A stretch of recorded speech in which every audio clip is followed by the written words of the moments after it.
Have you ever been called the perfect child? The one who never argued, never complained, always did the right thing? People praised you for it, but here's something most people don't realize.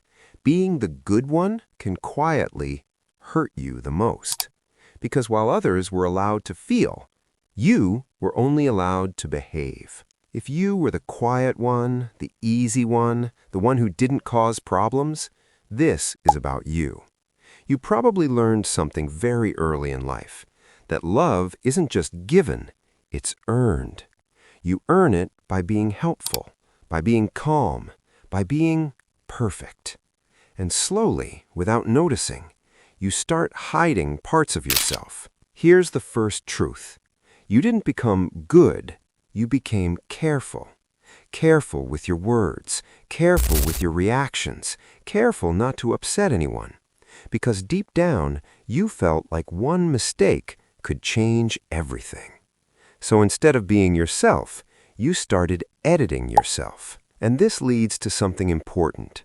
You stopped asking for things, not because you didn't need them, but because you didn't want to be a burden. Think about that. You had needs, but you trained yourself to ignore them. And that habit doesn't just disappear when you grow up. Now, look at your life today. You say, it's okay, even when it's not. You say, I'm fine, when you're not. You apologize for things that aren't even your fault. Why? Because a part of you still believes, if I'm not easy to love, I might not be loved at all. And that's exhausting, because you're not being real, you're being acceptable. But here's where it gets deeper. You don't just fear rejection, you fear disappointing people, and that hits differently. Rejection hurts, but disappointment feels like you failed as a person.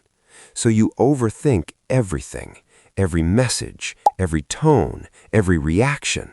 You keep asking yourself, was I good enough? But the truth no one told you growing up, you were never meant to be perfect. You were meant to be real. To feel things, to mess up, to say no, to have emotions. But you didn't learn that. So you became someone who is easy for others, but hard on yourself. And healing doesn't mean becoming better. It means becoming honest. Honest about what you feel, honest about what you need, honest about who you are. Even if your voice shakes, even if it feels uncomfortable. Because your value was never supposed to come from being the good one. So if you were the perfect child, maybe it's time to stop asking, am I good enough? And start asking, am I being real? Because the strongest thing you can do now is not being perfect, it's being yourself. And if this felt a little too real, there's another video you should watch. It explains why some people actually feel more comfortable being alone, and what that says about their mind. Click on the video on your screen.